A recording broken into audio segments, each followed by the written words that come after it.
शहडोल जिले में संचालित माइक्रो फाइनेंस कंपनियों के दफ्तरों पर एक साथ शहडोल पुलिस की विभिन्न टीमों द्वारा कार्यवाही की गई। लंबे समय से जिले के विभिन्न क्षेत्रों से माइक्रो फाइनेंस कंपनियों के द्वारा ऋण वितरण में हेरफेर की शिकायतें प्राप्त हो रही थी। इनमें जिले में संचालित micro finance company Arohan micro finance, Sonata finance, Samhita community development services, L&T, RBL finance, Pahal, Asirvad प्रमुख रहे हैं। पुलिस अधीक्षक शहडोल श्री सत्येंद्र कुमार शुक्ला के मार्गदर्शन पर इन कंपनियों पर कार्यवाही हेतु विस्तृत कार्य योजना तैयार की गई है। एक व्यापक रणनीति के तहत की गई इस कार्यवाही में इस मूल अवधारणा को ध्यान में रखा गया है कि सभी कंपनियों के दस्तावेजों एवं कार्य प्रक्रिया का एक साथ समग्रता से परीक्षण किए जाने पर स्पष्ट निष्कर्ष बेहतर तौर पर प्राप्त हो सकेंगे। शहडोल पुलिस की इस जिला व्यापी कार्यवाही से लगभग 1,45,00,000 रुपए की हेराफेरी के स्पष्ट प्रमाण प्राप्त हुए हैं। करोड़ों रुपए के फर्जीवाड़ा के उजागर होने की अभी और संभावना प्रकाश में आई है।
पिछले बार मेरे बेटे को 10 जनवरी 2020 में अरेस्ट किया गया था।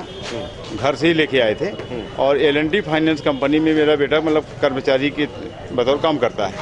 अब वहाँ पे एक लक्ष्मण पनिका फर्जी आधार कार्ड बनाकर प्रधान प्रेस वाले से बनवाता था और वहाँ से जो भी जैसा जो मैटर रहा मेरे बहुत जानकारी नहीं है, लेकिन अरेस्ट किए थे। उसमें 11-12 लोगों को मुलजिम बनाया गया था और 12 लोगों में मतलब 3 लोगों को मेन मुलजिम बना के मतलब जेल भेज दिया गया। बाकी लोगों से सबसे पैसा लेके छोड़ा गया है। मेरे से भी 60 से 70 हज़ार रुपये लिया गया है। किस बात का आपसे पैसा? मतलब छोड़ने के हिसाब से। क्या आपका लड़का उस समय क्या पुलिस ले गई थी पूछताछ? हाँ, पूछताछ के लिए 4 दिन के थाने में बैठा के रखे थे। हाँ। और फिर क्या बोली पुलिस? वहाँ पे बोला गया कि मतलब अभी मतलब जांच चल रही है। लास्ट में छोड़ नहीं रहे थे। फिर हम बोले भाई कोई भी माध्यम बनाइए। अब जब कोई आदमी फंस जाता है, कोई सुनने वाला नहीं था उस समय पे। जब बहुत सारी प्रॉब्लम समझ में आने लगी, अब जेल भेजने की नौबत आने लगी, तो हम बात किए कि भाई कोई भी माध्यम ऐसा बनाइए। तो वहाँ पे कुछ लेन देन की बात हुई और जिस माध्यम से लेन देन की बात की गई थी वो व्यक्ति अब यहाँ पे नहीं है। बाकी मतलब पैसा गया है और हर व्यक्ति से लिया गया है और कंपनी से भी 7-8 लाख रुपए लिया गया है, ये भी जानकारी में आई है। अब मेरा इसका पुख्ता सबूत तो नहीं दे सकता कि कौन आदमी आया, कहाँ से पैसा दिया। उस समय क्या जितने लोगों को पुलिस ने पूछताछ के लिए उठाया था, क्या सभी लोगों से पैसा लिया गया? हाँ, लगभग सबसे लिया गया। अच्छा, लगभग कितने लड़कों को पुलिस ने? मतलब 11 लड़के थे, तो 11 में से 3 को मतलब कार्रवाई मतलब मुलजिम बनाया गया था और 8 लड़कों से लिया गया था।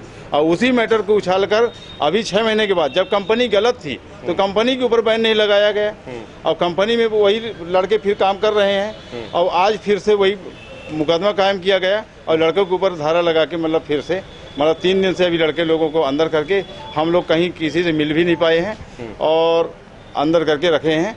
अब उनके ऊपर प्रकरण दर्ज हो गया है। अब वो प्रकरण जाके मतलब न्यायालय में जाने का है। तो जब पिछली बार आपने पुलिस को पैसा दिया था तो क्या कहा गया था कि आपका केस खत्म हो गया? मतलब हाँ, वो केस खत्म हो गया।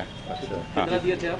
वो 60-70 हज़ार रुपये दिए थे सर। पिछले कई दिनों से और लगभग साल भर से हमारे पास कुछ इस तरह की शिकायतें थी, जिसमें ये शिकायतें आ रही थी कि आदिवासी क्षेत्रों में कुछ शासकीय योजनाओं का झांसा देकर और उनको जो वहाँ के हितग्राही हैं उनसे उनके आईडी वगैरह ली जाती थी और आईडी के आधार पर उनको लोन सैंक्शन किया जा रहा था जिसकी उनको खुद को जानकारी नहीं थी और उनको 1000-2000 रुपये देकर कि आपके शासकीय योजना का पैसा है, बाकी जो पैसा है ये पैसा जो एजेंट्स और एजेंट्स के थ्रू माइक्रो फाइनेंस कंपनीज हैं इनके पास जा रहा था। इस शिकायत पर एक प्रकरण भी जनवरी 2020 में कायम हुआ था और उस समय उन जो एजेंट स्तर के लोग हैं उन पे कार्रवाई हुई थी, लेकिन इसमें NBFCs का क्या रोल है ये अभी इन्वेस्टिगेट हो रहा था। इसी इन्वेस्टिगेशन के दौरान हम लोगों ने एक कार्य योजना के तहत कुछ टीमें गठित की और सभी जो माइक्रो फाइनेंसिंग कंपनी है इनके रिकॉर्ड करवा ले और उसके आधार पर आज अभी तक हमारे पास 8 कंपनियों के 483 प्रकरण ऐसे आए हैं जिसमें फर्जी आधार कार्ड, फर्जी वोटर कार्ड या हर फर्जी अकाउंट के जरिए इनको लोन सैंक्शन किए गए थे और लोन उस हितग्राही तक न पहुंच के आपस में ही बांट लिए गए। ये करीब राशि 1,45,00,000 के आसपास थी। हमने अभी इस पूरी कार्रवाई में 13 लोगों को चिन्हित करके उनकी गिरफ्तारी की है। हमारा इन्वेस्टिगेशन ऑन है और इस इन्वेस्टिगेशन में बाकी लोगों की क्या भूमिका रही है, क्या प्रक्रियात्मक त्रुटियां हुई हैं और क्या इन लोगों ने गड़बड़ किया है, ये अभी हमारा इन्वेस्टिगेट चल रहा है।